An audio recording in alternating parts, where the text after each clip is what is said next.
আসসালামু আলাইকুম। তো আজকে আমরা কথা বলবো এসএসসি 25-এর কলেজে ভর্তি সম্পর্কে। তোমরা কোন কলেজে কীভাবে ভর্তি চয়েস দিলে ভালো হবে। তো এখানে দুইটি বিষয় রয়েছে, একটা হচ্ছে আর্থিক দিক, আরেকটি হচ্ছে জ্ঞানগত দিক। তোমাদের যাদের আর্থিক সামর্থ্য বেশি আছে, তোমরা ইচ্ছা করলে এই বেসরকারি কলেজে ভর্তি হতে পারো। বেসরকারি অনেক ভালো ভালো কলেজ রয়েছে যেগুলোতে পড়ার মান অনেক ভালো, চাপও বেশি দেয়, তবে তোমাদের সেক্ষেত্রে খরচ বেশি হবে।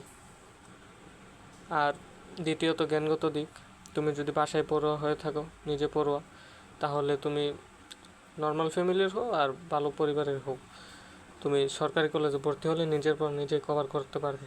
নিজে যদি পরিশ্রমী হয়ে থাকো, তাহলে সেক্ষেত্রে তুমি সরকারিতে পড়েও কিন্তু কলেজে কম গিয়ে বাসায় বেশি পড়ে সাইন করতে পারো। তো এই ছিল আজকের ভিডিও। তো ভালো লাগলে অবশ্যই শেয়ার করে দিবে। ধন্যবাদ।